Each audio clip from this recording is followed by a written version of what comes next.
Bonjour à toutes et à tous. Aujourd'hui, nous avons la chance d'accueillir Hervé Barras de la Haute École pédagogique du Valais à Saint-Maurice, qui va nous parler d'une autre façon de présenter ou de structurer un cours jusqu'à son évaluation, sauf erreur, de cartographier en tout cas ses apprentissages. C'est le partage d'une conférence qu'il a donnée dans le cadre du QPES 2023, donc la question pédagogique pour l'enseignement supérieur, une conférence qui a lieu chaque 2 ans. Et puis, il nous fait la gentillesse de représenter son travail pour nous dans le cadre de ces conférences Café pédagogique des conseillers pédagogiques du Valais. Merci Hervé. Merci beaucoup Nathalie, bonjour à toutes et tous. Comme l'a annoncé Nathalie, je vais refaire une partie d'une présentation que j'ai faite au QPES 23, intitulée Cartographier ses apprentissages pour favoriser l'opérationnalisation des concepts et de la lecture de son action. Ça partait d'une idée de réflexivité. Et puis, je l'ai complété, en fait, puisque les choses ont un petit peu évolué depuis, mais ça permet de voir un peu l'avancée du travail actuel. Les objectifs pour la présentation, expliquer la place de la carte dans l'enseignement ou l'enseignement-apprentissage. C'est bien d'utiliser les cartes conceptuelles, mais c'est bien de comprendre un peu mieux l'outil en identifiant justement ses caractéristiques et surtout ses écueils qui peuvent être contenus dans une carte, à la fois en géographie. Qu'est-ce que les géographes nous disent, puis finalement, qu'est-ce qu'on peut en retirer, nous aussi, sur le volet pédagogique. Puis envisager les transpositions possibles à sa pratique enseignante.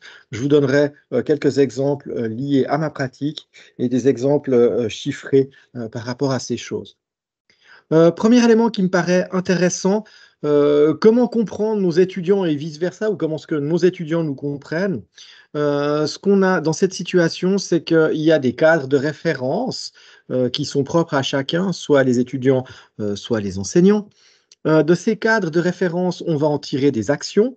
Et puis, on a exactement ceci chez les enseignants, mais aussi chez les étudiants, qui vont avoir des actions qui sont liées à, cette fois-ci, des expériences antérieures ou des cadres de travail propres. Pensez simplement chacune et chacun à vos cours de statistiques, dans certains cas. Ça part pas forcément d'un mauvais sentiment, mais on peut avoir certains a priori, puis vous avez ce type d'a priori propre à certaines matières dans certaines disciplines.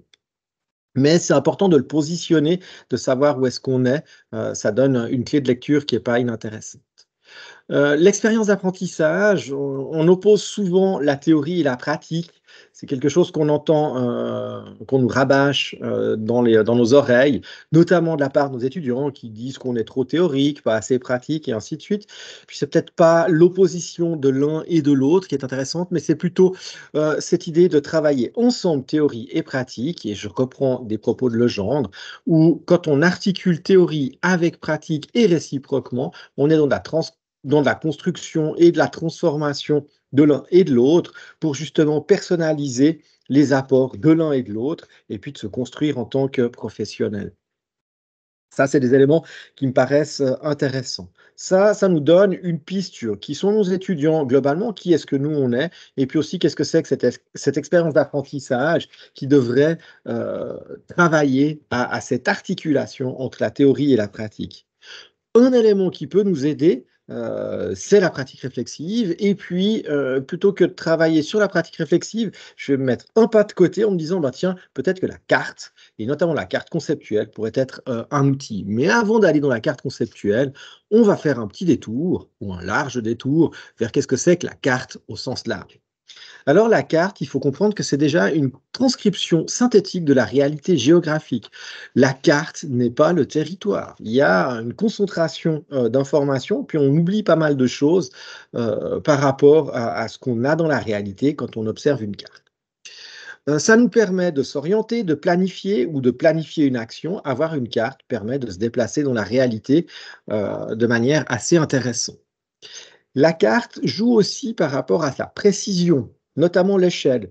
Suivant ce qu'on veut faire, on va adopter différents types d'échelles. Si je veux aller cet été en vacances à l'autre bout du monde, c'est peut-être pas mal que je prenne dans un premier temps une carte très grande qui me permette de positionner la Suisse par rapport, ou le lieu où j'habite, par rapport au lieu où je veux me rendre, et peut-être qu'une carte à grande échelle est peut-être importante. Après, si je veux planifier dans le détail mon action sur le nouveau lieu, ben, il va falloir que je change d'échelle pour avoir plus de précision dans la carte que j'utilise. Après, je peux utiliser différents types de cartes. Si mon activité me pousse à aimer les routes, ben, je vais plutôt utiliser une carte routière. Si j'aime la géologie, je vais plutôt prendre une carte géologique. Si j'étais pilote, ben, je prendrais une carte aérienne qui est différente, qui me montre des voies que je n'ai pas sur une carte routière, par exemple. Donc, on a sur une carte différents types de couches, des superpositions d'informations qui peuvent arriver en fonction des besoins spécifiques. Par contre, tout choix de carte se fait au prix d'imprécision et de déformation. Je dois choisir soit ma carte, elle va me donner des angles qui sont justes, soit elle va me donner des distances qui sont justes, soit elle va me donner des surfaces qui sont justes. Mais mettre ces trois en relation, ça va être difficile. Donc, ça me fait dire que les cartes nous offrent que des connaissances partielles, notamment des connaissances partielles liées aux imprécisions et aux déformations de la carte, mais aussi des connaissances partielles liées à nos propres connaissances incomplètes d'un sujet, d'un territoire, et j'en passe. Je vais aller plus en détail sur ce que c'est qu'une projection et les déformations liées à une projection. Là, vous voyez une jolie image de la Terre qui a été prise depuis la Lune, et puis on a une bonne idée que cet objet a l'air plutôt d'être, là en l'occurrence, un disque. En réalité, c'est plutôt une boule, hein, c'est en 3 dimensions. Mais reste que si vous essayez de faire une représentation en 2 dimensions d'un objet en 3 dimensions, et notamment un objet qui serait de type sphérique, vous allez être dans l'impossibilité de le faire sans induire un nombre important de déformations. Pour ce faire, les projections vont déformer en fait la réalité. Vous voyez bien l'idée, cette schématisation d'une sphère et puis un espèce de papier qu'on aurait mis autour en 2 dimensions. On arrive à en faire quelque chose qui est de l'ordre d'un cône ou d'un cylindre, mais on n'arrive pas à représenter la sphère. Ce qui fait que dans la réalité, en fait, quand on est dans de la projection de la carte, et là vous voyez une carte mondiale qu'on connaît bien en Europe, elle ne serait pas du tout la même si on est en Amérique du Nord, on mettrait l'Amérique du Nord au centre, ce qui propose d'autres déformations. Là, vous êtes dans une carte qui, si on va au nord ou au sud, sur le haut ou sur le bas de la carte, les surfaces sont excessivement déformées par rapport à la réalité. Donc, plus on s'écarte de l'endroit où le papier était collé sur la boule, plus on s'écarte, plus on offre des déformations importantes dans la carte. Ça, c'est un élément important dans la carte, les déformations en fonction de la projection, mais il y a aussi des déformations dans la carte qui sont liées à nos inconnus. Ici, vous avez une vieille carte de l'Australie, et puis vous voyez qu'au centre de l'Australie, il y a un petit terme latin que j'aime beaucoup, c'est terra incognita. Donc, la carte contient ou permet de mettre en exergue des éléments qui sont inconnus, en laissant simplement ces éléments blancs. On verra peut-être que ce n'est pas inintéressant par la suite. L'échelle, vous voyez ici une carte de la Suisse. Je pense que tout le monde a reconnu la chose. Alors, c'est issu d'une double projection conforme à axe oblique, hein, c'est la définition de Suisse Topo sur ce que c'est que la carte géographique de la Suisse. Alors, en règle générale, les données sont assez précises aux alentours de Berne, et puis plus on s'écarte de Berne au nord, au sud, à l'est ou à l'ouest, plus la carte est déformée. Reste que là, on a une image assez claire de la Suisse, ça nous permet de nous déplacer d'est en ouest, de nord au sud, de se représenter les choses assez précisément.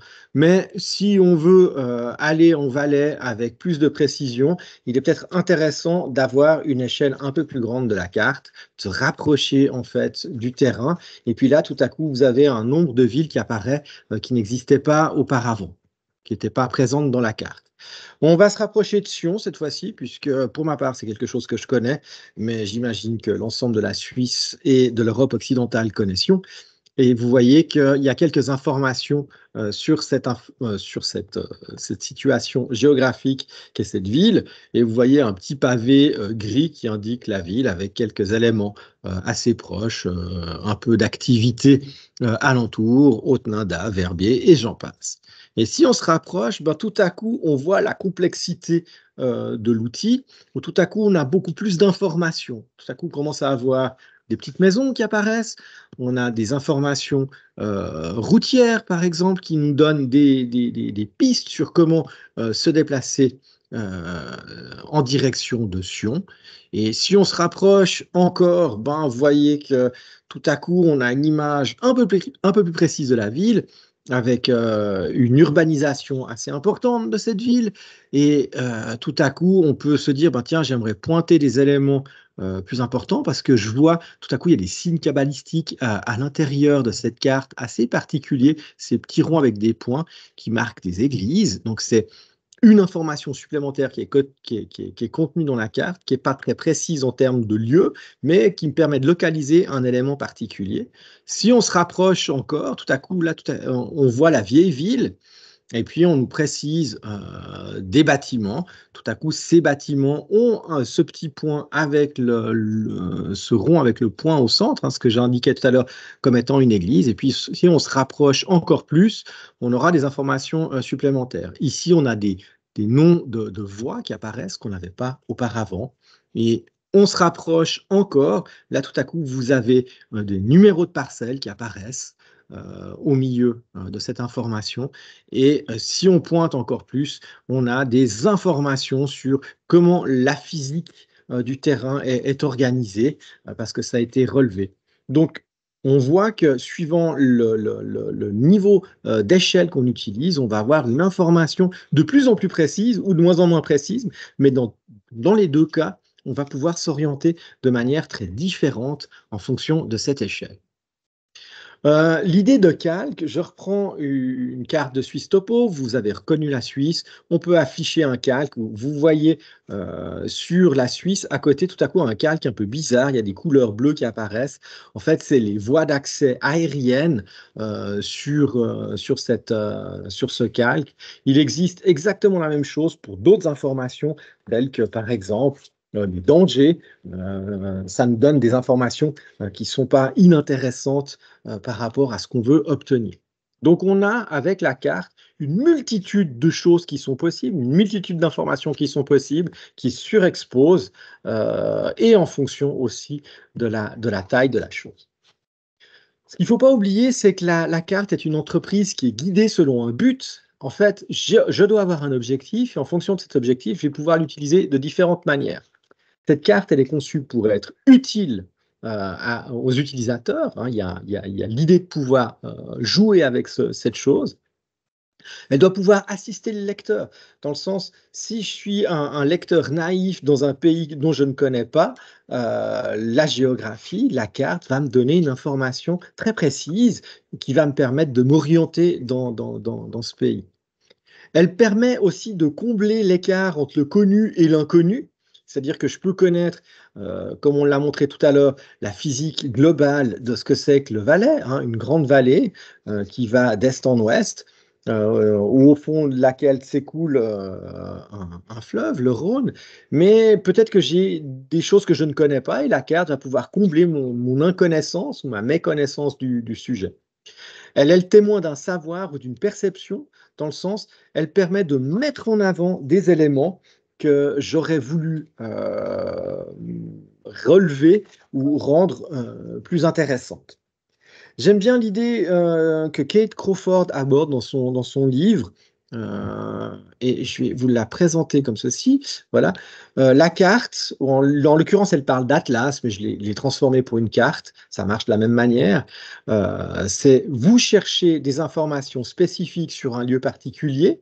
Ça, c'est une activité spécifique avec la carte ou l'atlas, mais on peut aussi avoir une autre activité, on peut feuilleter un atlas ou feuilleter une carte au gré de notre curiosité pour découvrir des chemins inattendus et des perspectives nouvelles. J'aime bien cette idée parce que ça donne l'impression finalement, si je bascule dans le domaine de l'enseignement cette fois-ci, que la carte, elle me permettrait de découvrir des choses, d'aller rechercher de l'information, mais surtout d'aller dans des chemins de traverse que j'aurais pas eu a priori comme représentation. Notamment si c'est la carte de quelqu'un d'autre ou si c'est la carte d'un de mes étudiants, ça me permet d'avoir ce type d'information. Ce qui me fait dire que dans l'enseignement, la carte peut être vue comme un marqueur de l'apprentissage. Alors, c'est des travaux qu'on a fait avec Étienne Dayer il y a déjà quelques années, où on montre la progression en fonction de certains types d'activités en enseignement qui vont faire modifier les cartes, ou modifier la représentation d'un étudiant pré ou post-activité pédagogique. Et cette activité, en l'occurrence, on la comparait soit à un cours, soit à un stage, et on voyait une transformation de la carte faite par les étudiants. C'est une forme d'heuristique ou un schéma mental, c'est une façon d'avoir une transposition de ce qu'on a dans la tête, de le poser sur du papier et puis de ne plus avoir trop d'efforts à fournir pour se le rappeler. Donc on a toute l'information qui existe sur une carte. Mais en même temps, en faisant ce travail, ce qui est intéressant, c'est active et réactive des neurones. En fait, poser des concepts sur une carte, c'est élaborer des explications, c'est réactiver des schémas neuronaux qu'on a mis en place dans l'apprentissage, dans la lecture, et puis c'est les réactiver et poser ces éléments dans un savoir qu'on a déjà. Rappelez-vous tout à l'heure ce que je disais de Legendre, hein, où on va articuler théorie et pratique, puis là on est dans quelque chose de ce type-là. Ça offre aussi une espèce d'heuristique frugale ou d'une aide à la décision. Si j'ai une carte qui est bien faite, quand je vais préparer une activité professionnelle, si je vais rechercher des informations que j'ai déposées sur une carte, ça me permet de réactiver les connaissances que j'ai vues durant le cours et puis d'avoir une décision qui est pas, on l'a toujours fait comme ça, mais tout à coup, je me rappelle de ce qu'on a vu en cours et puis je peux l'utiliser ou le mobiliser à ce moment-là. Ce qui me fait dire que l'utilisation de la carte dans l'enseignement devrait montrer, en fait, ou devrait être un marqueur du développement des étudiants, ou du développement de leurs connaissances, ou dans un autre sens, du développement de leurs compétences également. Les cartes devraient développer ou visibiliser les développements futurs. Comme je l'ai dit tout à l'heure, s'il y a des éléments qui sont inconnus, bah, tout à coup, ça les rend saillants. Je ne suis pas conscient de ce phénomène où je ne vois pas, mais la lecture de la carte par quelqu'un d'autre, par l'enseignant, par un mentor ou par un coach, aiderait l'étudiant à dire, tiens, ici, il manque quelque chose et je ne le retrouve pas non plus dans ta pratique. On reviendra sur ces éléments dans quelques instants. Un projet d'études préliminaire, comment dire? Voilà, j'ai utilisé une centaine, enfin 200 cartes d'étudiants qui me produisent avant et après un cours. C'est au premier semestre de formation à l'enseignement secondaire. On a 59 femmes. Il y a 17 personnes qui ont enfin, il y a 100 personnes, dont 59 femmes, 17 personnes qui sont titulaires d'un bachelor universitaire, 80 d'un master et 3 d'un doctorat, donc bien ces 100 personnes qui sont réparties dans l'enseignement secondaire 1 pour 22 personnes qui se forment à l'enseignement secondaire 1, 33 qui se forment à un enseignement secondaire 1 et 2, et puis 45 sur un enseignement secondaire 2 uniquement. Les cartes, elles sont vues pré-cours. Le premier cours, première chose que je demande, c'est me dire qu'est-ce que les étudiants pensent du cours et puis de le poser sur une carte. Qu'est-ce que c'est que pour eux une activité? Là, en l'occurrence, c'est une activité d'apprentissage. Qu'est-ce que c'est que pour eux apprendre? Et puis, la même chose à la fin du cours, à la fin du semestre, ils font la même chose en faisant une synthèse du cours. Ils repassent sur tout ce qu'ils ont vu, hein, on réactive les neurones et puis on pose ces éléments sur le papier. Le codage des cartes est fait en fonction du nombre de concepts qui apparaissent, donc le nombre de mots qui apparaît, le nombre de liens qu'il y a entre les mots sur la carte et le nombre de niveaux. Est-ce que c'est un niveau 1, 2, 3 ou 4? On regarde ces éléments. De plus, j'ai classé l'ensemble des concepts vus en cours selon 17 catégories. Je vous les présenterai tout à l'heure, mais ce n'est pas important, mais finalement, n'importe qui pourrait utiliser l'ensemble des concepts ou des grands concepts qu'il a vus ou des catégories qu'il voit dans son cours, puis voir si ces éléments réapparaissent dans la carte des étudiants. La procédure, début de cours comme je l'ai dit, et puis dépôt final d'une synthèse finale sous forme de carte au terme de l'enseignement. Qu'est-ce qu'on voit comme résultats globaux? Je ne sais pas si vous voyez bien, mais l'idée, c'est qu'on a en ordonnée le nombre de concepts, le nombre de liens et le nombre de niveaux. Enfin, pas le nombre, les concepts, les liens et les niveaux. Ceci pré-cours et post-cours. Donc, pré-cours en bleu, post-cours en vert. Et puis, le nombre d'occurrences en ordonnée. Et vous voyez que les bleus sont plus bas que les verts. Donc, post-cours, ça augmente, ce qui est plutôt bon signe. Par contre, ce qu'on voit surtout qui augmente, c'est la dispersion qui est énorme dans les deux cas. En fait, il y a des gens qui vont être hyper exhaustifs, puis des gens qui ont déjà fait des espèces de rassemblements dans leurs cartes, mais une augmentation majeure et massive des deux situations. Si on regarde en détail les catégories de concepts qui sont présents dans la carte, c'est un cours sur l'apprentissage, donc vous avez des thématiques qui sont propres à l'apprentissage. Mémoire, neuroéducation, physiologie, motivation, c'est des choses que je vois dans le cours. Il y a des éléments qu'on ne voit pas dans le cours, qui sont plutôt de l'ordre de la transmission, de la didactique ou de l'évaluation. C'est des concepts qui sont convoqués dans d'autres cours, donc les étudiants font des liens avec d'autres cours, ce qui est assez intéressant, je trouve quelque chose de chouette. Donc on voit que dans tous les domaines, dans toutes les catégories, ça augmente, à l'exception d'une catégorie où ça décroît, c'est dans les autres, il y a moins de autres, et puis si je me souviens bien aussi, les neuromythes disparaissent pratiquement. Ce qui est plutôt positif, puisque j'insiste lourdement sur l'existence de neuromythes dans les sciences de l'éducation, et puis c'est quelque chose qui est retenu par les étudiants, donc ça va à l'inverse de l'augmentation post, mais c'est bien une décroissance, une déconstruction qui est faite à ce moment-là.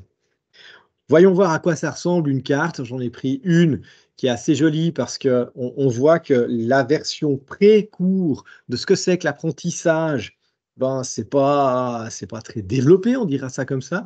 En même temps, je ne m'attendais pas à ce que ce soit plus développé que ça, donc je suis plutôt positif par rapport à ces éléments. Et puis, cette même personne, 4 mois plus tard, voilà ce qu'elle produit par rapport à l'apprentissage.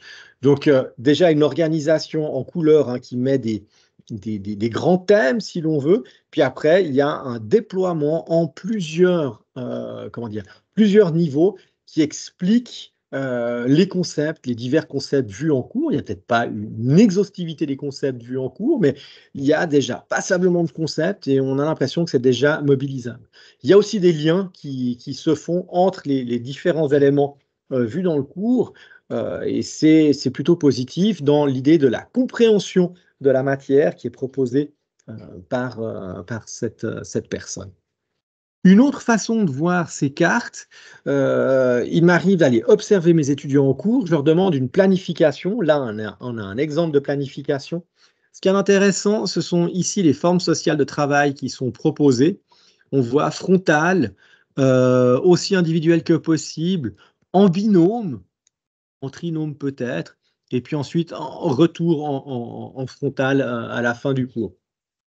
Ce que je me souviens de ce cours, c'est assez intéressant, c'est que les binômes n'ont pas été faits, donc on est resté dans quelque chose de très frontal, un travail en individuel, ensuite une espèce de mise en commun qui est arrivée trop tard parce que la cloche a sonné, donc un grand classique de l'enseignement.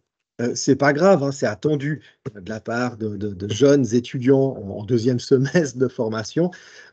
C'est tout sauf problématique, mais c'est bien d'avoir cet élément.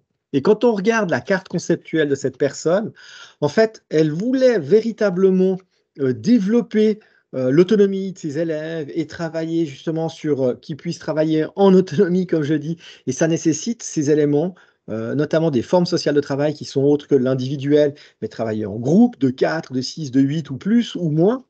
Et si j'ai beau chercher dans sa carte, aussi intéressante soit-elle, il n'y a pas des formes sociales de travail. Donc là, on est vraiment dans le cas d'une terra incognita, puisqu'il me permet de dire à l'étudiant, ben, dans cette partie blanche, ce serait peut-être pas mal de développer ce que c'est que les formes sociales de travail. Et puis quand vous avez la carte sous vos yeux, puis que vous préparez votre planification, il y a de fortes chances que vous allez repenser à ces éléments, et puis ça va vous permettre de trouver des solutions dans votre planification qui tiennent compte des apports que vous avez développés en cours à la Haute École pédagogique du Valais en l'occurrence. En termes de discussion, ben, ce qu'on a montré ou ce que j'ai montré, c'est qu'il y a une progression, une modification des contenus de cartes, que ça semble utilisable aussi dans le terrain, donc ça semble aussi mobilisable dans la pratique. Et on commence à rentrer dans quelque chose de l'ordre de l'évaluation authentique, où si j'évalue la carte conceptuelle ou si je demande à l'étudiant de m'expliquer sa carte conceptuelle dans un cadre d'une évaluation sommative, on n'est pas dans quelque chose qui est purement du recrachage, mais l'étudiant doit faire l'effort, ou facilement, il peut faire l'effort de se dire, ben, voilà un concept et comment est-ce que je le mobilise dans ma pratique. Donc il y a un lien qui est imaginé, réel ou pas, par rapport à la pratique. Et dans ce sens-là, je trouve qu'on est dans quelque chose qui est assez proche de cette évaluation authentique.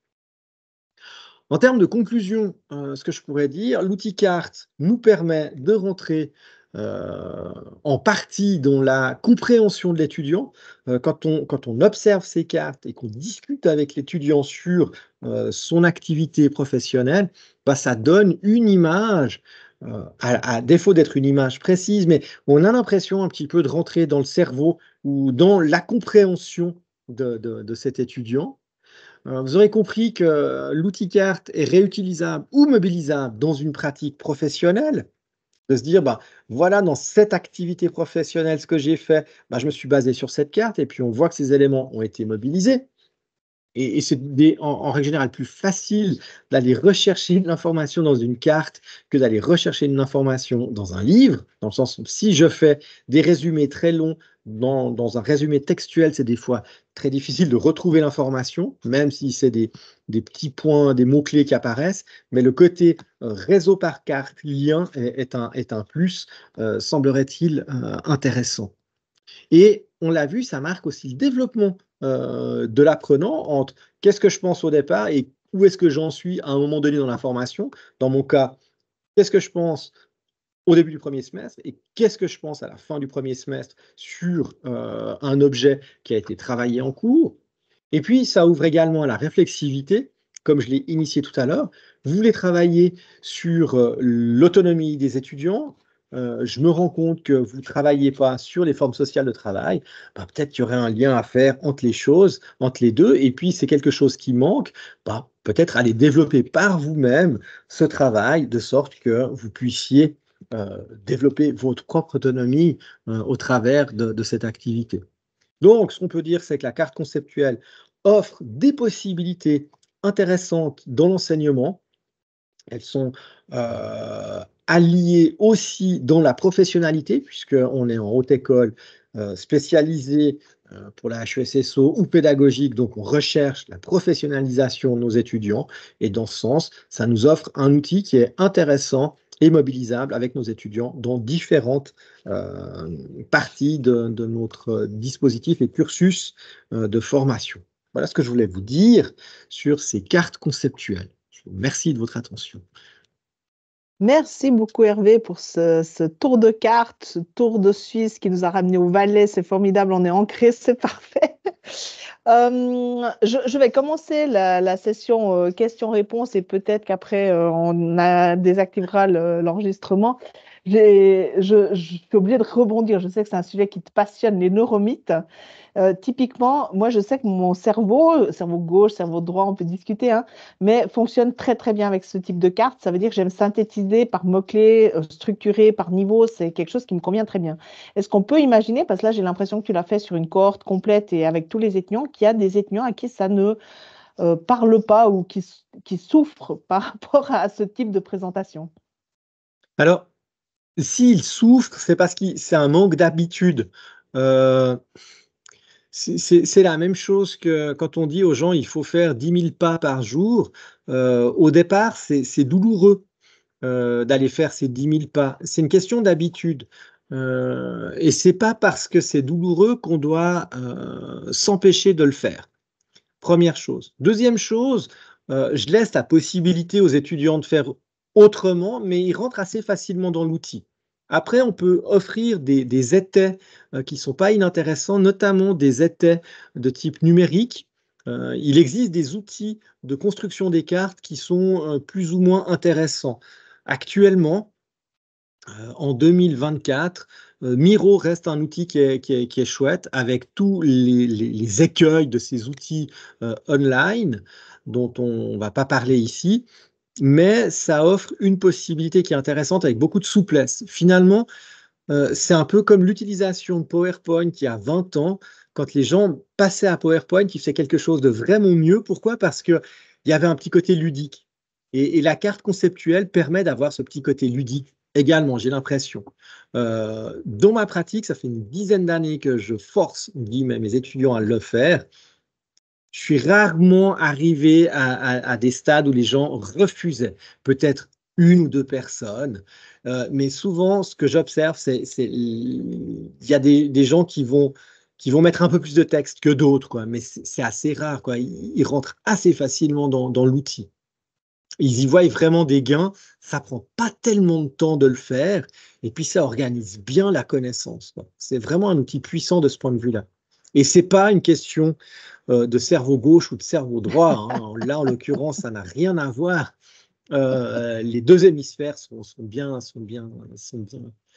comment dire, on va les activer les deux et tout le temps, quoi. On favorise pas l'un ou l'autre, quoi. Merci pour cette réponse. Encore une petite question qui est un peu connexe, c'est que tu l'as demandé au début du semestre et tu le demandes à la fin. On a vu la progression, c'est clair. Ils t'ont pas demandé de leur donner ta carte? Alors, quand je leur explique comment l'évaluation va être faite, je leur présente une carte conceptuelle du cours. C'est-à-dire Ok. comment est-ce que j'ai construit mon cours, et puis c'est une carte où j'ai reposé quelques concepts du cours. Par contre, il y a des concepts didactiques que je ne mets pas dans ma carte conceptuelle, que je vais retrouver par la suite chez les étudiants. On travaille beaucoup sur une extension, on va dire, du triangle didactique de Brousseau, avec le savoir, l'enseignant, l'apprenant, et puis la tâche, hein. On rajoute, ça devient un espèce de losange. C'est des fois une organisation que les étudiants proposent. Et quand ils ne le font pas, je leur demande aussi, ben tiens, qu'est-ce que vous faites? Où est-ce que vous mettez les tâches? Parce que c'est quelque chose que vous avez vu. Alors, c'est vu dans un autre cours. Et je les force aussi à aller faire des liens avec d'autres cours. Et j'ai aussi des concepts qui apparaissent, c'est des choses que je n'ai pas vues en cours, qui sont discutées par les étudiants. Et ça, c'est assez intéressant, hein. Quand ils commencent à faire des liens, quand ils commencent à aller expliquer ce que c'est que l'apprentissage en s'appuyant sur les apports de mon cours, mais surtout aussi sur les apports de mes collègues, ben, je me dis que l'étudiant, il est en train de constituer vraiment un noyau plutôt dur de ce que c'est que l'enseignement, de qu'est-ce que c'est que sa professionnalité, si l'on veut. Mhm. Merci beaucoup pour ces réponses éclairées à mes questions. Alors, je vais passer la parole à nos auditeurs participants au webinaire. Et puis, comme de coutume, je profite de ce moment pour arrêter l'enregistrement. Et puis, comme ça, on peut libérer la parole.